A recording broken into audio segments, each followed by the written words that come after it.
Hi. Well, today I'm back in my favourite place again. I'm back in Yashar again, and this time I'm up on top of Temple 216. And I figured, I'm going to be talking about the Trecena of Imox today, and so I needed a lake, and so here we are beside Lake Yashar.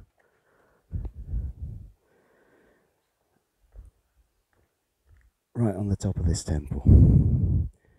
It's a pretty amazing place. Certainly whoever built this really knew what they were doing. Beside this beautiful blue-green lake, the blue-green water, that's the meaning of Yashar. And so, as I said, I'm here to talk about the Trecena of Imox. Now, actually I'm recording this on the day 11 Hash. And the reason why I'm recording it now is because tomorrow on the day 12 Kawok, we're going into the jungle, we're going into do the Mirador trek, and so as a consequence I'm going to have no signal for the next couple of days, well, kind of the next week really. So I'd also like to say to you, if you're watching the videos, if you're enjoying my daily posts and that kind of thing, you may find that it might go a bit flaky for a few days. I've got things automatically publishing. They will be automatically on my Facebook page, on my Four Pillars page. They won't automatically be on my own page, and they won't automatically be on any of the other pages that I'm on. So if you like them, go and have a look on my Four Pillars page, or if not, then in a week's time normal service will be resumed. So anyway, the Trecena of Imox, what's it all about? Well, there are some people that would see the Trecena of Imox as being the beginning of a new cycle of the calendar. There are some, parts of the society that would begin the calendar itself on the day 1 Imox. And there's certainly some reasons why we could see it like that. Imox could be seen as the egg. It could be seen as the great ocean of consciousness from which we all came. And the number 1 could be very much seen as the number of birth and beginning. So kind of like the birth of consciousness, the birth of the dream, the new beginning, the new dream. This is what's coming out through this day 1 Imox, through this Trecena of Imox. So it's kind of like we could see it as a rebooting time, rebooting a new cycle, grounding the new dream, beginning to grow that new seed into the world. And so, like for me, 1 Imox is a wonderful time to begin something new. It's a wonderful time to reboot. But not only that, we've also got 1 Imox falling on the equinox. This time of perfect balance of night and day, of dark and light. This time where we could see it as, we can see it in the northern hemisphere as the beginning of the light part of the year.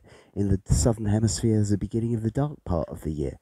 But one way or another, we're looking at this change, and kind of like some people are going to see it as the first day of the astrological calendar, the day 0 Aries. Some people are going to see it as the beginning of summer, as the beginning of spring rather. Okay, happening on 1 Imox. I mean, what better day to be planting something new into the world, right? So this is what we're doing. This is what the Trecena has, this feel of like a new beginning, a fresh start, a new dream that you're bringing into the world. Okay, so the 1 Imox, of course, we dream, the dreams come in, and the dreams are something new, and the dreams are something which are going to take a little bit of culturing in order to get there, and that's where we've got to put a bit of fertilizer on it. We've got to put a bit of nutrients onto it. And so it's like, how is your dream going to grow if you never nourish it? How might you nourish it? Maybe you need to ask some people about that. Maybe that's what you do. And so 1 Imox is a great day to understand how to plant that new dream into the world and what to nourish it with. From 1 Imox we then go to 2 Ik. Well, we have Ik representing the word, representing the wind, representing the breath of life, and number 2 representing duality, representing like ability to see kind of like things rather like in ones and zeros, in black and white, And so we could see, like with the 2 Ik, this might be some kind of like rather black and white words. When you bring that new dream in, is it yes or no? Kind of like sometimes we just need to be certain, don't we? And maybe the certainty of the word is something that can come up. The Ik also representing kind of like the influencing and that kind of thing. The number 2 can represent relationships, can represent lovers as well. So, it could be like the loving word, which helps our dream to be nurtured, which helps to bring it forwards. From 2 ik, we're then going into 3 akabal. 3 akabal. So, akabal, the dawn and the dusk. Akabal, the twilight. What's bringing that new dream into the world? What's bridging it in? How do we take it from a dream into a concept? Well, that's through akabal. And that helps us to work with that, helps us to move through it, helps us to develop it from just a dream into a new concept. And so with that, where do we see it? We see it with the number 3. And with the number 3, what we're seeing is that it's going on inside of us. It's asking us to look inside. This is where that concept's got to come from, inside of you. One of the things that Imox can be very, kind of like it's our connection to the collective consciousness, which could be a great thing. But sometimes that connection to the collective consciousness can make us forget who we are or where we're going or what we're supposed to be doing. And when we see this 3 akabal, we can see it as kind of like looking within ourselves to understand how to bridge that dream into reality, how to bring that new concept forwards. And so, again, as usual, I often see the 3 days as being days of meditation, as being days of reflection, of, kind of like inner looking. And 3 akabal is really saying kind of like, okay, look within yourself to find a way to bring your dream into reality. How to bring it from, kind of like this dreamlike state into a new concept that you can develop. From 3 akabal, we're then going into 4 cat. Now, cat, the nawal of the net. Cat, the nawal of the, what we gather. And so here we're looking at it and we're saying, right, okay, what physical stuff, the material stuff, the 4, do we need in order to bring that dream into existence? What might we need to gather into our bag in order to bring that in?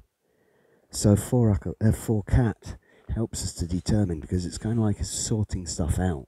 It's working out what we want to carry in our bag. Maybe the bag that we chose for our journey is a bit heavy and we've got to work out what to let go. And sometimes we've got to look at what we want to keep in there. And 4 cat is a great day for a sort out on the material existence, within your home. What you need to hold on to, what you need to let go of in order to bring that dream in. From 4 cat, we're then going into 5 can. So can, the nawal of the serpent. Can, the nawal of the life force that flows through our bodies, of power, of wisdom. And number 5, representing the one hand, representing work. It's about working on your wisdom. Can also represent teaching and our teachers. It's about 5 is about putting our effort into it. So it's putting our effort into sharing our wisdom, putting our effort into empowering others. It's a great day to be working as a teacher. It's 5 can. And the thing about the 5s is the more effort you put into it, the more you get out of it. So it's really kind of like worth it. Might seem a bit of a uphill struggle at times, but it's like, right, okay, let's put that energy in now. And so 5 is putting energy in and can is energy. I mean, this is a real day that, you got to work out how much energy and what sort of energy you want to put into bringing your dream into this world. Okay? And the energy that you put in is likely to be repaid several fold. From 5 can, we're then going into 6 kame. So kame representing the ancestors, kame representing fears, kame representing facing our fears, getting over things, transformation. And the number 6 representing the number of ultimate stability. And so that stability being manifested into the physical plane, that stability coming in from above and below, and also kind of like being connected with the ancestors in that way. And so what we see with 6 kame is it's really kind of like a transformational effect on the family that comes from the ancestors, that comes from our connection, and it comes through facing our fears. Now, kind of like we see it as a very big thing. Every time we're facing our fears, we're certainly going up a level and that kind of thing. And this might be familiar things, because sometimes, when we're bringing a new dream into the world, sometimes it's something that our family hasn't ever seen before or doesn't know about and all that kind of thing. And so 6 Kame helps us face our fears within the family to take it forward. And sometimes it might even be kind of like some kind of ancestral fear that's coming through. From 6 Kame, we're then going into 7 Kech. So Kech, the Nawal, well, let's have a look. There we go. Let's just see that again. There's that wilderness. Peten. That's looking northwest up towards Tikal. That's west towards Flores and El Remate. That's to the south. And, well, that is currently to the east, which is the way that we would see Belize. But going back to that, there we go, the wilderness. The place where we derive our energy. That's Kech. Okay? Kech, our leadership ability, our strength. It's about choosing our way in a way. Kech can be very strong, it can be very determined, it can be very powerful. And here we are with the number 7. And right, okay, what you're going to choose from your vantage point on the top of the pyramid. What do you see out in the wilderness? Which path are you going to take out into the wilderness? What's going to nourish the wild animal within you, whether the deer or the horse, that noble animal that needs to be fed and watered and cared for in order to bring out its greatest strength? What's going to do that? So always I'd say that, Kech days are a great day to be walking out in this wilderness. But it's also a good day, kind of like for determining, using my connection to nature, which way should I go with my dream? It's kind of like if you are presented with several options for the way that you want to take your dream, 7 Kech would be a good day to go out into nature and kind of like be able to understand how to make a decision as to which way to go. From 7 Kech, we then go into the rather joyful day of 8 Anil. Anil representing the bounty, representing the goldenness, representing what we're bringing to fruition, our reaping the fruits of our labour. And the number 8, well, certainly representing ceremony, certainly representing, kind of like giving thanks for everything that brings us joy, giving thanks for everything that nourishes us, giving thanks for our harvest. That's what we could see as a great way of using 8 Anil. And of course, the more you do things like that, the more that comes to you as well. So, it's like it works both ways. I think that in general, 8 Anil is a very joyful day. It's a day of celebration. And so, that's a wonderful day to make your ceremonies, give thanks for all that you've received from the fields and from the gardens and that kind of thing. From 8 Kanil, we're then going into 9 Toch. So Toch, the Nawal of payment of service. Toch, the Nawal of the sacred fire. Toch, the Nawal, which represents paying something back. We've received all this stuff with 8 Anil. Now we've got to pay it back with a bit of Toch, with a bit of service, with a bit of fire ceremony. And what is that payment to? Who is that payment to? Well, the 9 can represent independence. It can also represent the number which represents the feminine. And so, as such, we could see certainly ceremonies, women's ceremonies on behalf of women's ceremonies to thank the women in our lives are very, much, kind of like an aspect of that day.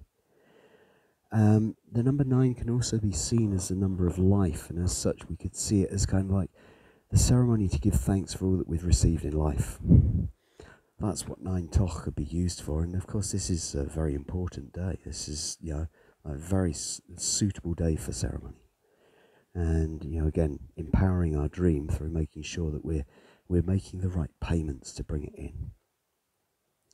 From 9 Toch, we're then going into 10 Tzi. Tzi representing faith, loyalty, justice and law. The number 10 representing community, representing cooperation. So 10 Tzi as, kind of like the one who brings the law to society, kind of like, and this is not necessarily, kind of like not parking on double yellow lines and stuff like that. This is more about kind of like keeping the laws of society in balance, bringing harmony through that. And so, like, when we see 10T, this is kind of like time to step up as a guide, to ask for guidance, to work with your community to bring things into balance. That's what we're doing with it. To be the guide and to show your faith, show your loyalty towards your community, to create solutions, to create agreements through agreements that are based on faith, agreements that are based on loyalty. Could be a very good way to work with 10C. It's also kind of like T could be seen as representing the vices, and could be if you need some help with your vices, then 10C is a great day to ask for it. From 10C, we're then going to 11 bats. So 11 bats, I like to use this line, kind of like so much creativity and so little time. The 11 going around all over the place. What's it going to create next? Or, what's it going to do next? Which way is it going to go next? And bats, the creativity. Okay, so there may be so many things that you want to do, so many things that you want to create with.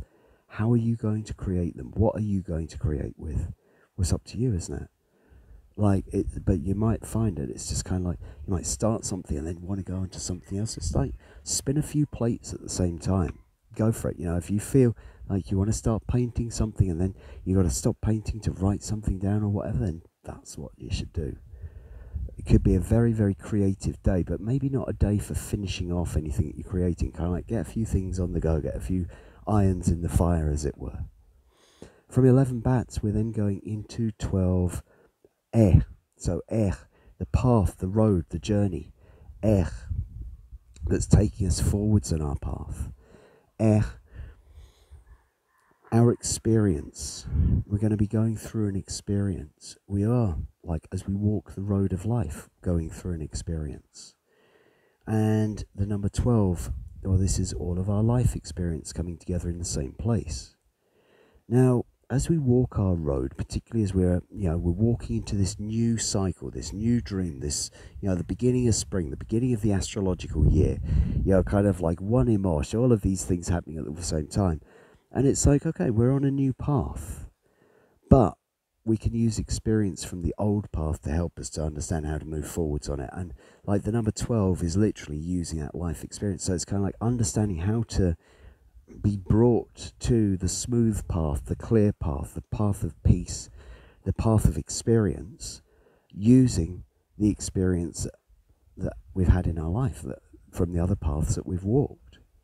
And so 12 might call on you to call on your life experience in order to work out your, kind of like movement forwards.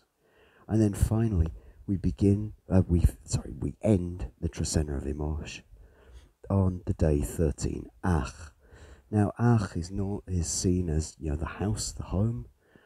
Is certainly kind of like the dwelling place. It's a day to give thanks for a roof over our heads. It's a day to give thanks for the leaders of our community, to ask them to come use their wisdom to bring peace and harmony to our society.